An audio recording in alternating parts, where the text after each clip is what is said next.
Loudmouth ghetto girl. Loudmouth ghetto girl. Loudmouth ghetto girl. Loudmouth ghetto girl. We might just get hit with the Rico. That's how they get on my people. They take somebody like Huey and they make them seem like Nino. Hey, it's your girl Amber Hasan, welcoming you to the first episode of the Loudmouth Ghetto Girl podcast. I want to thank you in advance for your love and support, and I'm asking you to listen, give us your feedback, and share with a friend. It's that easy. Are we gonna eventually do this live? Do you think that's safe? No. What are you doing? Eventually do what live, Miss Hasan? Right now, I'm slaving for Back 40 Records. No, what we're doing right now, we are working on a podcast that. Wait. Can you let them know you got babies? Oh, I have to give a disclaimer. I have a large number. Stay on my head because I was going to say plethora. I have a plethora of children. No, I have a team of children that are up and cleaning. That sounds so bad. I told you, come to Back 40 Records. You too will slave. Is Kanye signed to Back 40? Did he make the choice? Anyway, no. So you may hear my children in the background. This is very candid, very real, uncut, raw. What you see is what you get. So you will hear kids in the background. Now, what are we doing? Is that what I'm saying now? What we are doing is working on a podcast. I know everybody got a podcast now, right? So why not me? Why shouldn't I have one? Podcast is going to be called Loudmouth Ghetto Girl, which is also the name of my EP, which is available anywhere that you download music. What are the places people download music? Well, I'm gonna tell you in 1 second, but right now I got to. What do you have to do? This is because you can't see the girl. If I just do that right there, I'm not gonna edit this either. I don't think you should. Maybe for right now, just for right now. I feel like I'm supposed to be like, shoo, shoo.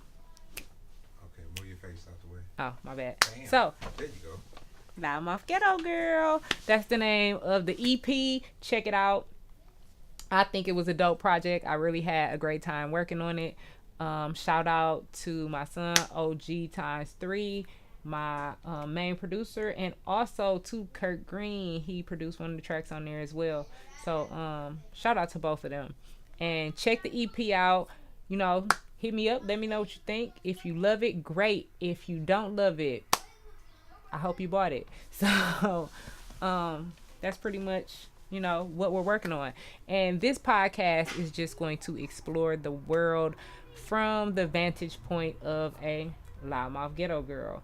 And you might say, what is a loudmouth ghetto girl? Why would you? Loudmouth ghetto girl. You know, why would you call yourself that? Well, I'm glad you asked.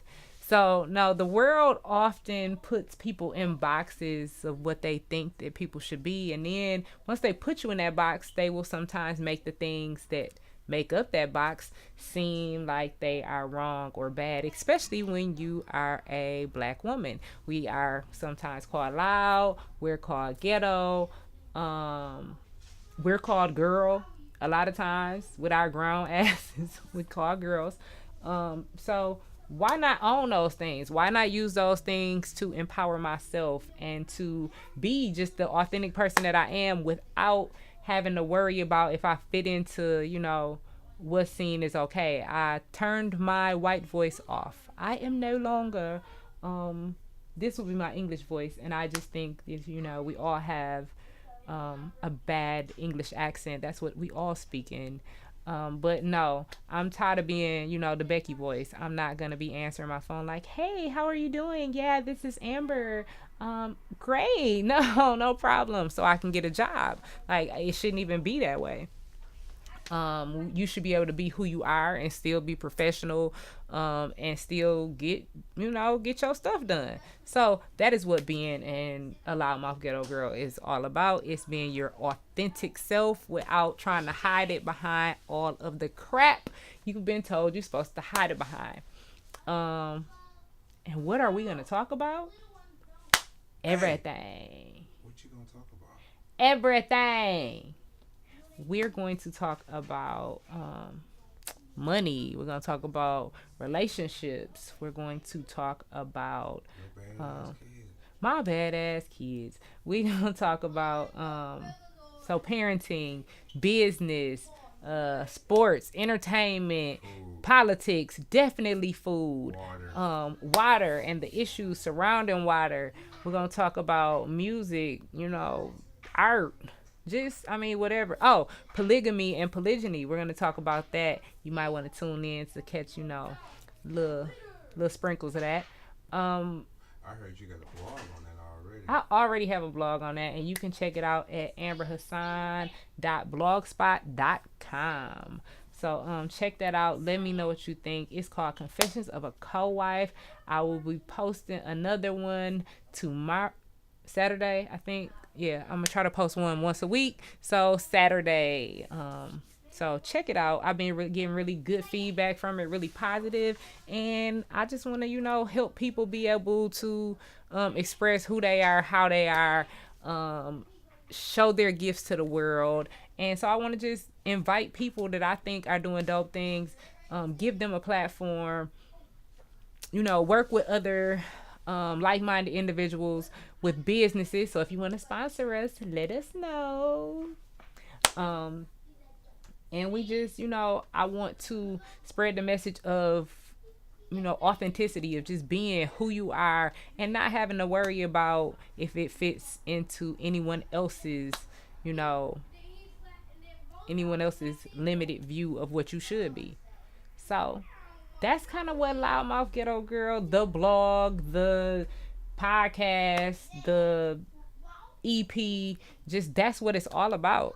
And I have some projects coming up that I'm working on, and it's just really, it's an exciting time, and I just want to share it with people. So do you have any more questions, Mr.? Oh, I'm sorry. That's like the girls who can't take Facebook pictures with their dudes. You always see like an edge of his beard or something like that. Or you see his ear with his phone. I know that ain't JJ phone. I know JJ phone. And his hands. He got them little fat knuckles. I know JJ hands. Girl, you do not know JJ hands. But oh, you know JJ hands? After these messages. After these messages, we'll be right back. No, I don't know JJ's hands. I had to say that, y'all, because I don't want to get asked later. Like, so did you really know JJ hands? I don't even know no JJ. Did you have a question? Any more questions? Hey, you got anything coming up? I do. So this weekend, I'm going to Mississippi along with Mr. to I wish it was a camera on you. So that we can go to viewings of a film that he wrote. What's the film called? It's called 15 Minutes. It's a short. It's really dope. It like the concepts in it are so intertwined, and it's just, it has layers, and it was a really cool project to get to watch. And when he first told me like, hey, I got this movie, I want you to see it, I was like, me and my sister, and if y'all know my sister Candace, hopefully I can get her on here a couple times. She is hilarious. And so he's like, I got this movie I want y'all to see, and we knew it was gonna be a hood movie. We thought it was gonna be shot like in his mama basement, and it was gonna be like his sister and him and the dude who in the movie, like the dude who filming was gonna be the narrator and stuff. So that's how we thought the movie was gonna be. And then we saw it and we like, oh snap, like he had a real movie. Like, oh, they had a budget, like. So it's really a good movie. I think you should check it out once you can. It's at some film festivals. So if you go to Broken Pencil Films, right? That's the Instagram. I mean the pictures. Okay. Broken Pencil Pictures. Broken Pencil Instagram. Pictures. That's a tongue twister for me because I can't talk half the time. So he gonna have me messing it up 15 times. Why is somebody calling me? I'm trying to film a podcast and I got kids talking about Mom. I don't want it. No, go to Broken Pencil Pictures on Instagram, on Facebook. You can reach out that way. You can check out. Shout out to Will Berryman, that's the director of the movie. And I'll be interviewing these two at these film festivals in Mississippi, kind of getting some behind the scenes type stuff, getting to check out, how they interact and how they work together and what's their process, what was the easy things about doing it, what was difficult, did they ever want to, put each other in a full Nelson, something like that. I want to know all of it. So that's what's going to be going on this weekend. And what's coming up after that? Manager. You don't have anything going on? Like you're not working on any documentaries or anything? Oh, like okay. Yep. My work is so appreciated. Hey, beautiful people. It's me, Amber Hasan, Loudmouth Ghetto Girl. Just here to talk about some health stuff. People are always asking me about detoxes and cleanses. And one of my favorite detoxes is the organic black seed oil living bitters detox. I really like that detox because it's simple. It's not like the raw detox where I have to follow any special diet or anything. I can just take 2 teaspoons in the morning, 2 teaspoons at night, and you notice more energy. You notice you sleep better. You notice your digestion is better, skin is clearer, hair get longer. I mean, everything. Booty might even get a little bigger. I don't know. Don't quote me on that. I'm not sure. But you can pick up the Living Bitters Detox.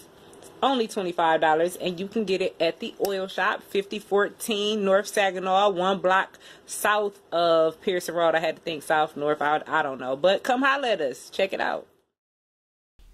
Anyway, working on the documentary called A Water Trail from Flint to Toa Alta, and it is just chronicling the water crisis in Flint and the issues surrounding Hurricane Maria in Puerto Rico from my point of view, from a loudmouth ghetto girl's point of view, with me having to deal with both of those issues very up close and personal. So it's going to also follow my journey as I went to get my son from Puerto Rico right after Hurricane Maria, and ended up, me and my sister, we got stuck there for 30 days.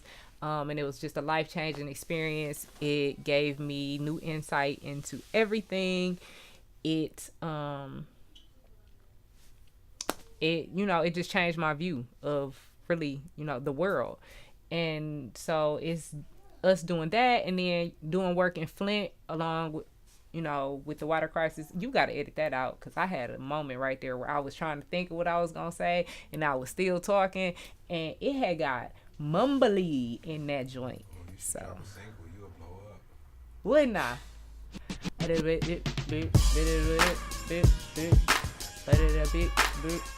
gonna be like, what she be saying? Bars.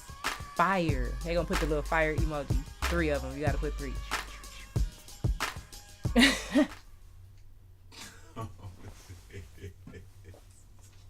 He needs a camera on him, and we're gonna work on that because y'all need to see what's going on here. But so no, it deals with that and the work we're doing in Flint to help with issues surrounding the Flint water crisis, and work that we've been doing in Puerto Rico to assist in hurricane relief, which is still going on more than a year after Hurricane Maria. I thought somebody was crying and somebody is singing. I can't do this. Everybody want to steal your shine, even your kids. So that's coming. So keep a lookout for that. And You should tell them about Moses West, that guy you met in Puerto Rico. So yeah, hopefully we can get another interview with Moses West.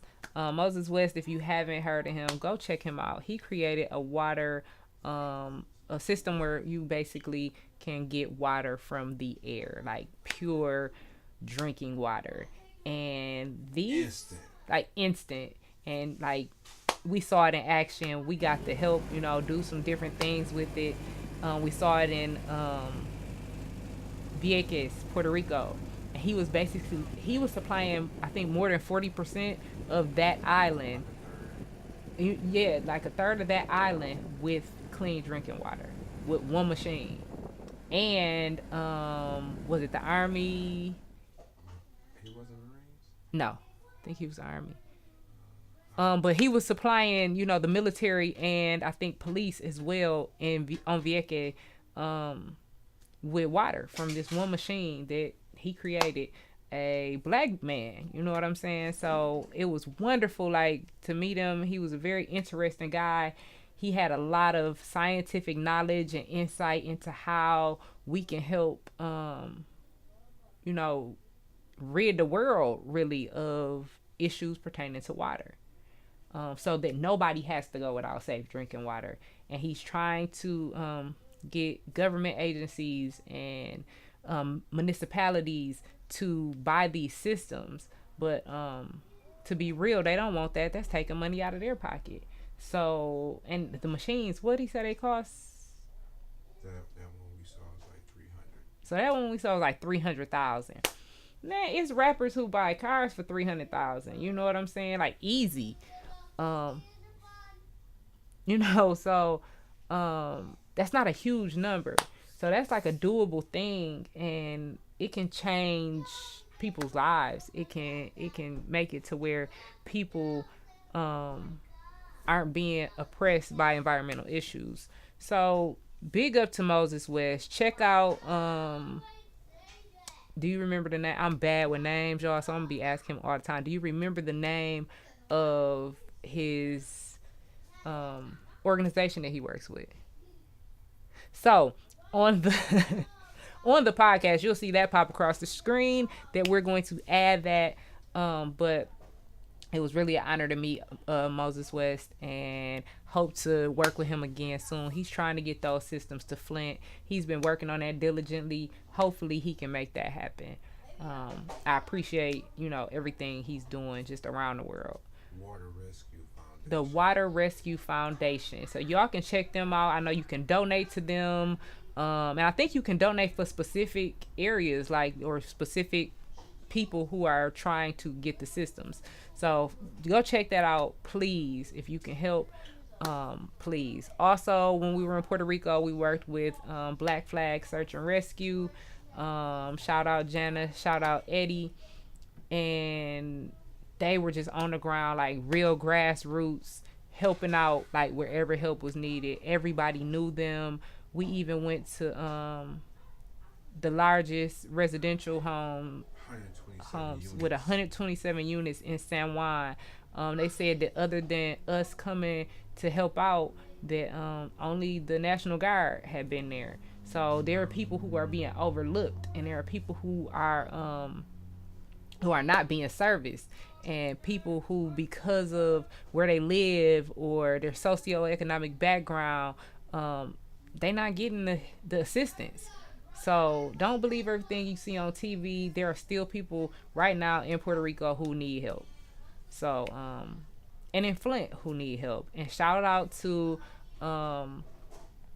Anita Moncrief and Andrew. What's Andrew's last name? I can't pronounce your last name either, Andrew. You must feel like a black person right now because nobody can pronounce our names. But no, shout out to Anita and to Andrew. We not only work with them in Puerto Rico, but we also work with them in Flint. Right now, they are down south helping after Hurricane Michael. Shout out Eddie. Eddie is down there working out there working with hurricane relief down south as well. So check them out. See how you can help. It's just there's issues going on, and I can't help with everything, but I would want to shed a light on as much issue. No, I'm just saying. So as many issues as I can, I want to shed light on them, and I want to offer ways for people to help. Even if you got $5, you can help. You have no idea how that helps. $5 can be a gas card or a Walmart card, so they can feed volunteers or something like that. Like, you have no clue how much help is needed. What else? Books.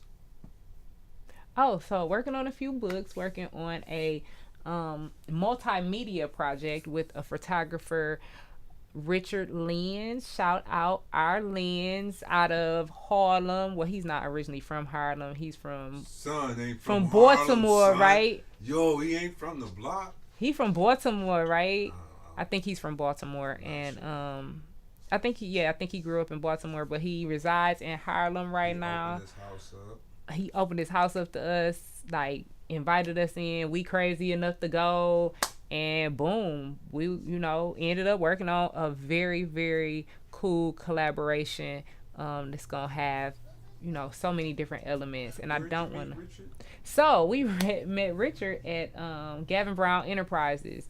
We were there for a show that was featuring some photographs of myself and one of my friends and business partners, Fire, aka Shay Cobb. And so the beautiful and wonderfully talented Latoya Ruby Frazier we had the honor of working with her and being photographed by her for a piece that was in Elle magazine that was regarding the Flint water crisis. And so we formed a very good relationship with Latoya, and they invited us out to Gavin Brown Enterprises for her opening there, and it was just like, it was amazing. And they, we did a panel discussion as well as performances. So it was just a really amazing event and amazing opportunity. And we met Richard, and so then we kicked it, vibed with Richard. Richard said, hey, next time y'all in town, y'all can stay at my crib. Don't tell us that. We there, especially if you don't seem like you don't, cut our skin off and wear it on your birthday. We in there, you don't look like you got bed bugs or roaches. We checking, and we will leave. But so he was like, y'all come stay with me next time y'all here. We said okay. Next time we was there, we stayed with Richard, and we worked on the project. We kind of came up with it spontaneously, the way that everything pretty much in my life happened. So it was really organic. And I don't even want to spoil what is gonna come from the project because it's not even fully formed yet. It's like, when you don't want to tell what you having and stuff until you had a baby and be like, boom, it's a boy. Tell him to be quiet, dude. Oh, I thought you was telling me to listen to them. I thought they were saying some funny stuff. I thought the kids was over there being funny. Hey, y'all! Quiet down, okay? They're not gonna quiet down. Okay, so yeah, that project is exciting. Then myself and Fire, we are working on a book called Ruby in the Rough, which is a dedication to Miss Latoya Ruby Frazier. That will be out, God willing. That will be out the end of this quarter, right, manager?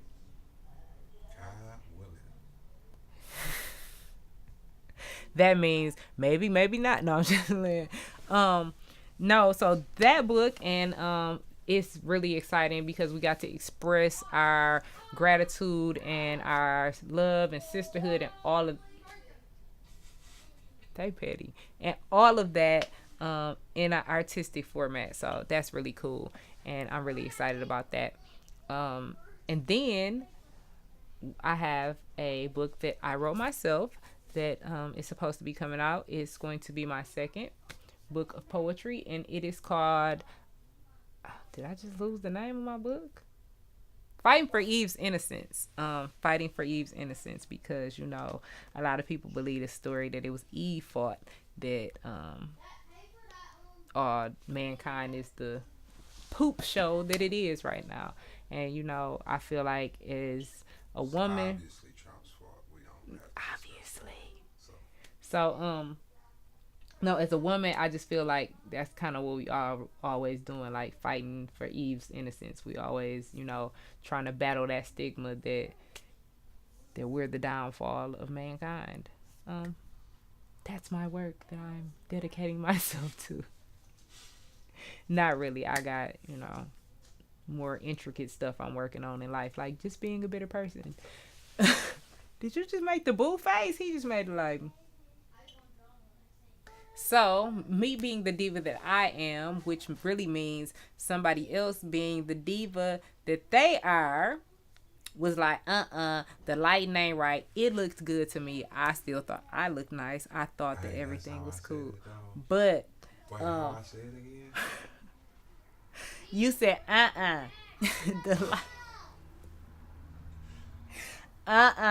the lighting ain't right. And I was like... Did you just do your hand like this? And he was like, we not finna put my work out there like that. And I was like, where did this come from? So, no, so he fixed his lighting and I guess it's better now. I had liked it. You know me, I record it on my phone and be like, whoop, whoop. Anyway. Ain't it a blessing?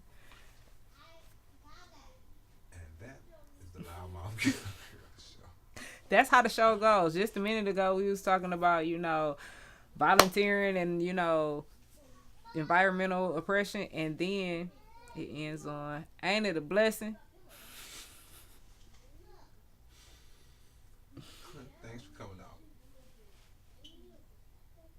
Loudmouth ghetto girl. Loudmouth ghetto. Loudmouth ghetto girl. Loudmouth ghetto. We might just get hit with the Rico. That's how they get on my people. They take somebody like Huey and they make him seem like he Nino.